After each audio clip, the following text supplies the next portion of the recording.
Okay. Good evening.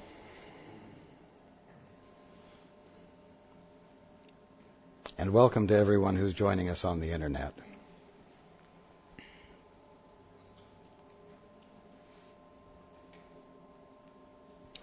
This past week, Paul received an interesting email in which objection was taken to my language during the past two gatherings, study groups. And a request was made that Paul delete the offending words from the audio tapes, with a strong suggestion that if I didn't, that probably support for the work he and I, Paul and I, are engaged in would diminish.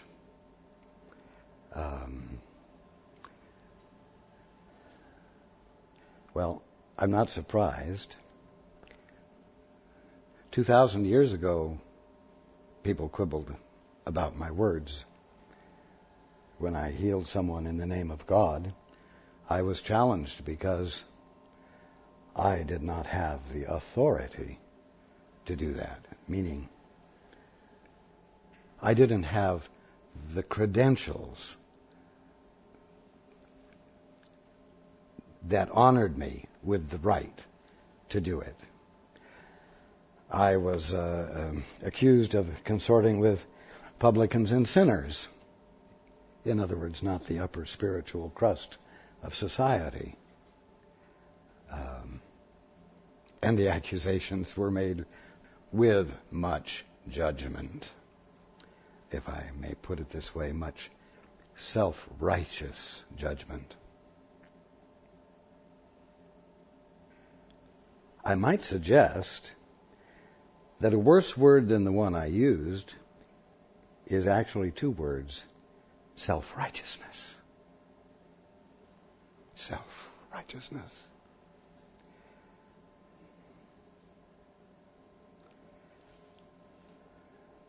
Yes, I associate with publicans and sinners. And not the spiritual hoi polloi. And why? Because the publicans and sinners don't have the mutually accepted definitions well developed that define what makes one acceptable or not. They see you, they speak to you, you respond to them, and they're very real, right where they are and with you.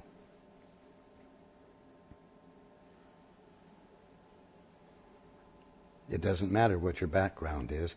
It matters how you're being with them in the moment. And the other thing is that because they do not have, because they are not puffed up with self-pride, it doesn't get in the way of communication. And they know that they don't know. And so their curiosity is genuine. Their openness is genuine.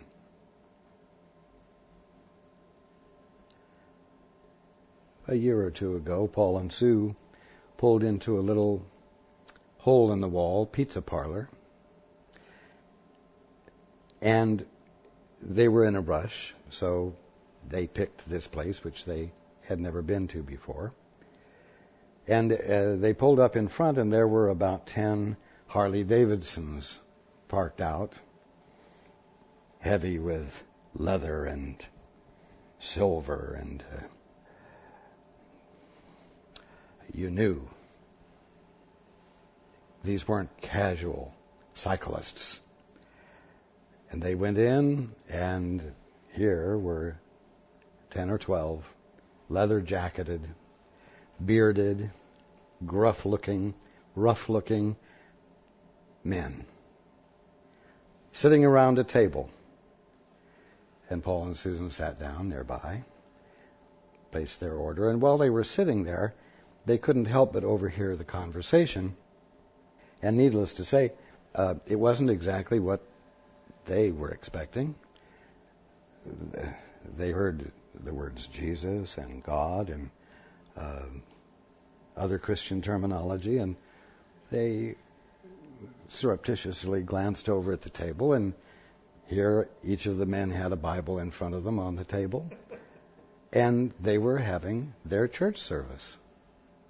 And in fact, when they noticed that Paul and Susan were curious, they invited them over to join them. Now,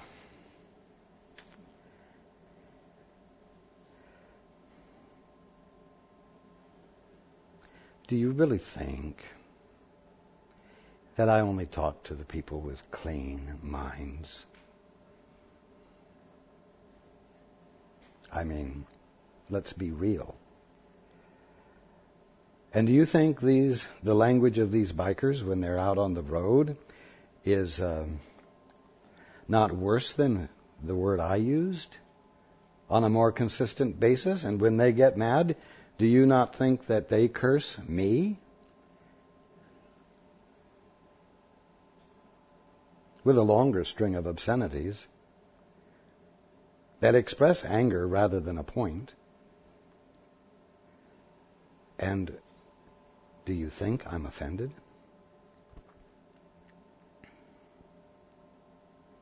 Do you think I'm shocked by the language?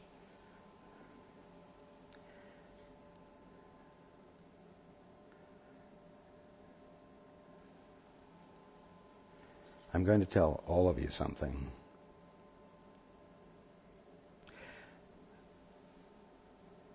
Whatever you take offense to,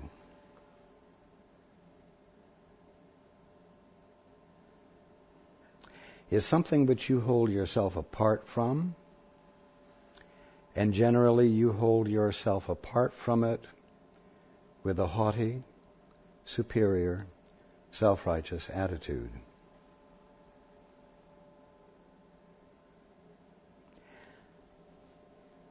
What I want you to know is that the call for being the Christ may well come from someone who is behaving toward you in an offensive manner. And if your ego is going to go into hissy fits over the language, you are going to be totally sidetracked from the call for love and your capacity to respond to it. If your goddamned ego weren't so important to you. Oh, I'm sorry. More bad language. But you know what? This language isn't foreign to you. And you know that that language right there wasn't really a curse on God.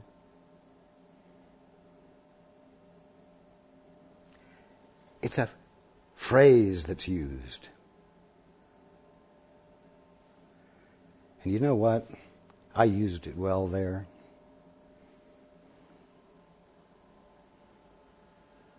I used it well.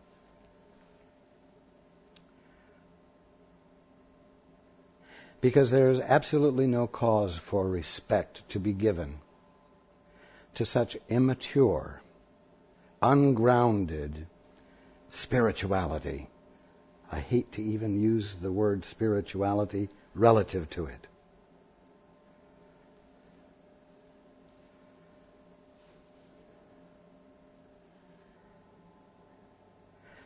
When my brothers who were having their church service have a problem, and in asking for help they curse, and they use foul language.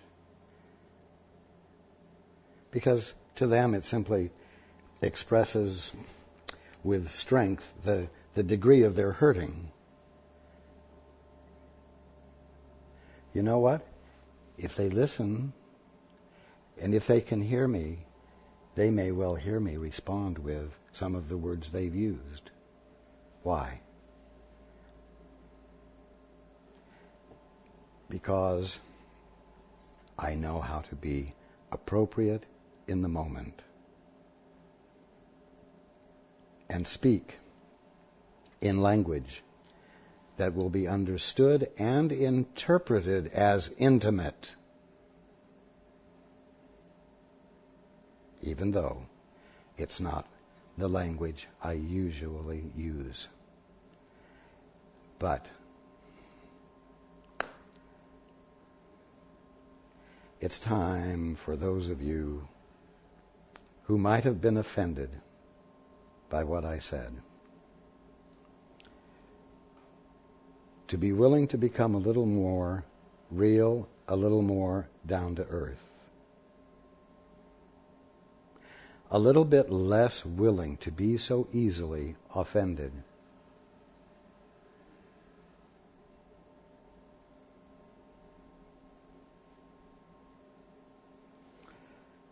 Because in the moments in which you're indulging in offense, you are incapable of being the presence of love for your brother.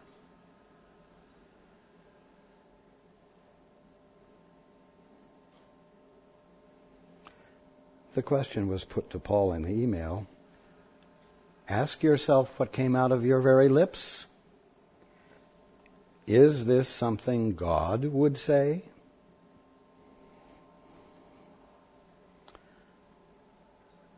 You know what? Divine love meets the need in the language of your present perception. I am responding to you. I am inspiring you in the language of your present perception. And the language of your present perception, although it may not be filled with profanity, is filled with ignorance. And many times is offensive, without your even being aware that what you're expressing is insensitivity, distancing yourself from another by conveying a superiority, but doing it anyway and hurting your brother. So, Paul very perfectly expressed exactly what I was saying, exactly what I was meaning, and not one word will be changed in the audio tapes or the transcript. And again, for those who might have been offended, I encourage you to approach me directly in your own mind and ask me why it is that you're offended. What is there in you that took offense? Now, some of you try to be pure as part of your advancement in your spiritual growth. But you know what? Purity isn't about the language you use. It's about the motive behind the language you use. Is the language you use arising out of your peace? Is the language you're using arising out of singularity within you, minus all reaction, minus all self-righteousness, minus all judgment.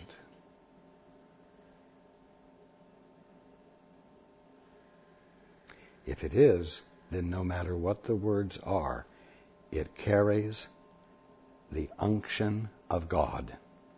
It carries the tone of God in ways that are specifically healing, even though they may surprise you and those who hear them.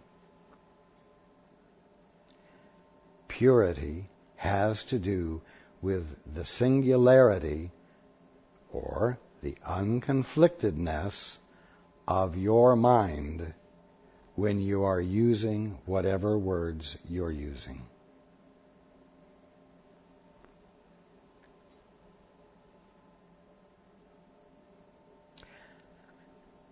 Spiritual purity has nothing to do with manners. Socially accepted spiritual manners.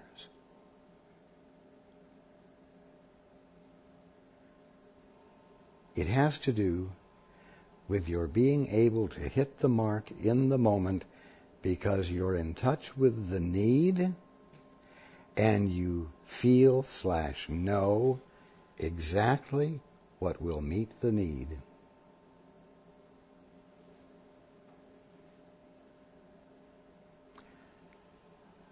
Now, I will tell you something. It will take a long time for you to hear the Holy Spirit or me if you say, Holy Spirit, Jesus, please speak to me, but promise you won't offend me. I promise you that I will offend you. I will offend artificial boundaries, unreal bondages that you are committed to. And I will stretch your mind beyond the limits of reasonability, according to your definitions of reasonability. Because it is not my task to leave any of you in the midst of the status quo that you're suffering from.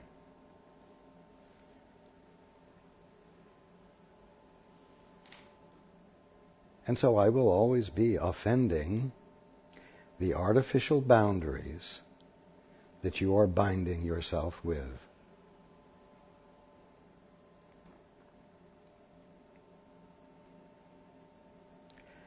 You had best listen for me or the Holy Spirit unconditionally. And when we surprise you, ask what we mean. How could we say that? But let us speak first before you object. Give us a chance to elaborate before you interrupt with your shock. Your shock. Oh. Like women from the 200 years ago, suffering from the vapors. Oh, the delicate sensibilities. Oh, you have shocked me. Swoon.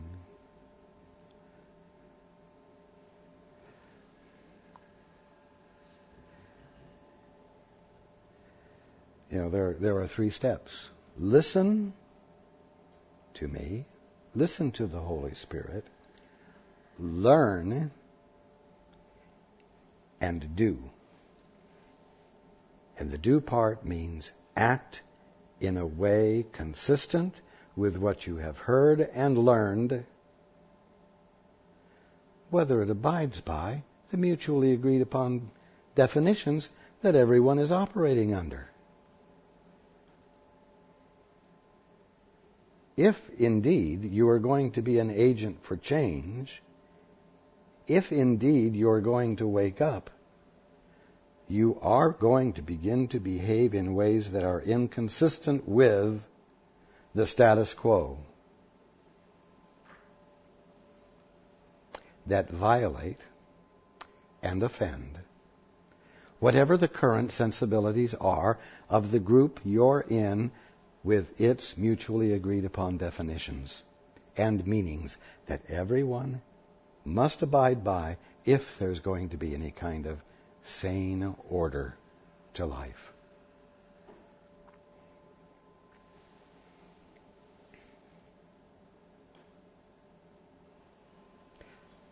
If you're going to be willing to say, "Thy will be done, not mine," you're going to have to be willing to set aside your delicate sensibilities. And you're going to have to be willing to embrace an experience of Christliness that puts you in touch with the publicans and sinners.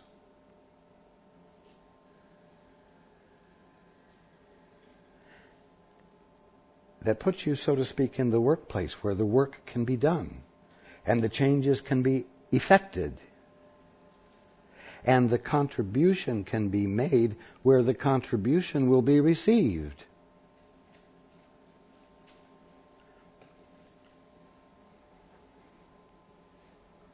And even then, there will be a little bit of dissonance.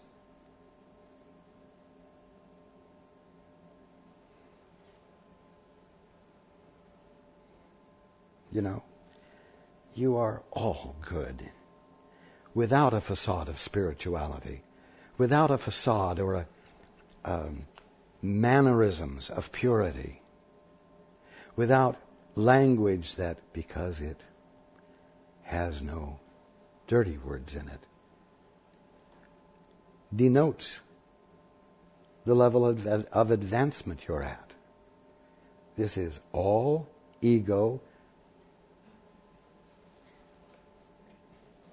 Camel dung? What word should I use? Bullshit.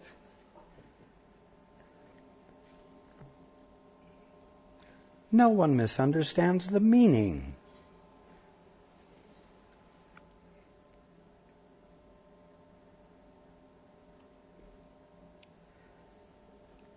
We've just spoken in the last 3 weeks about the fact that you can listen to a call for love without taking offense, right? You don't have to be offended by, you don't have to go into a state of reaction because of a call for love. You can recognize that the call for love is presented as an attack or bad behavior, but you don't have to take offense. And because you don't take offense, you're in a position to still be in touch with your brother, the one who made the call for love. But I promise you, you move into a state of being offended and go into your own internal state of reaction, and you've lost connection with your brother, and you've lost the ability to relate to him, and anything that follows will be you bouncing off of your own reactions and letting the response to your own reactions be directed out there toward the brother who has nothing to do with what's going on in you. And your brother will recognize the lack of connection and will stop listening to you, unless he cares to become offended too and join you.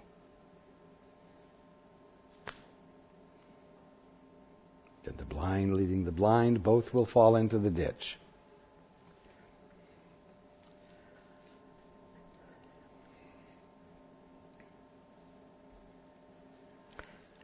Being offended by what I've said is a bunch of nonsense that you don't need to expend any energy on.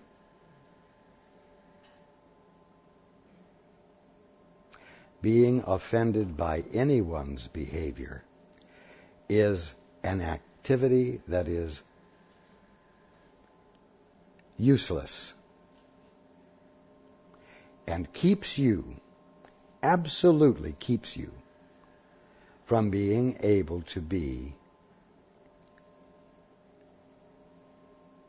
a truly spiritual, relevant agent for change, who's able to stay connected with his brother using whatever language is appropriate at the moment, so that the connection isn't lost and the communication of love isn't interrupted.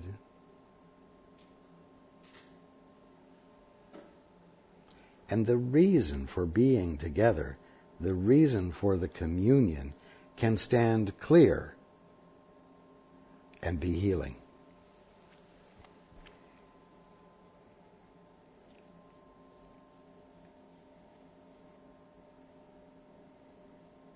Nothing under the sun can offend me, and nothing under the sun should offend any of you.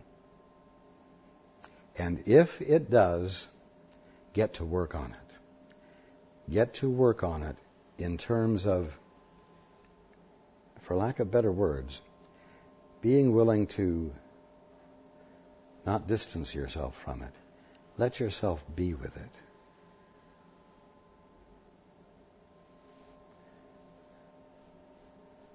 So that you might find that whatever it is isn't what is offending you, but your own reactions, your own definitions, your own mindset,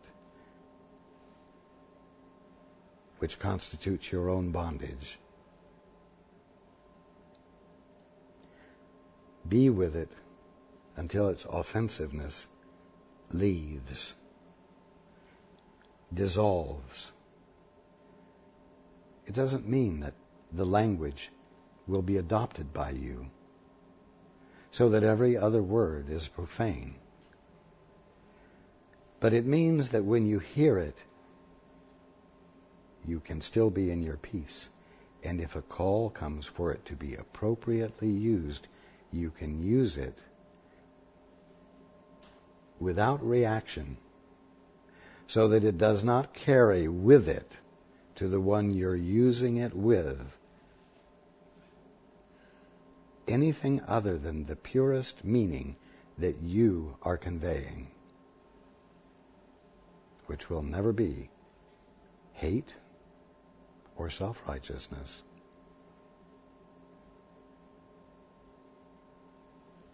But will connote a realism, you speaking from your soul. Oh, I know, but your soul wouldn't use that word. Well, I'm telling you that your soul would use that word with a particular individual in a particular circumstance. And because it is used, it will have its healing effect. Now, you all have to be willing to abandon what you're so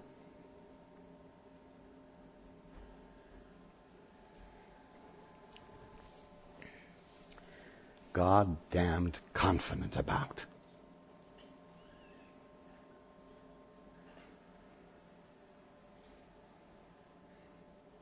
Now, mind you, the suggestion was made that if I used the word I used before, all support would be lost.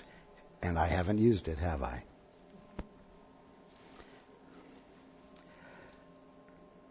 Fuck.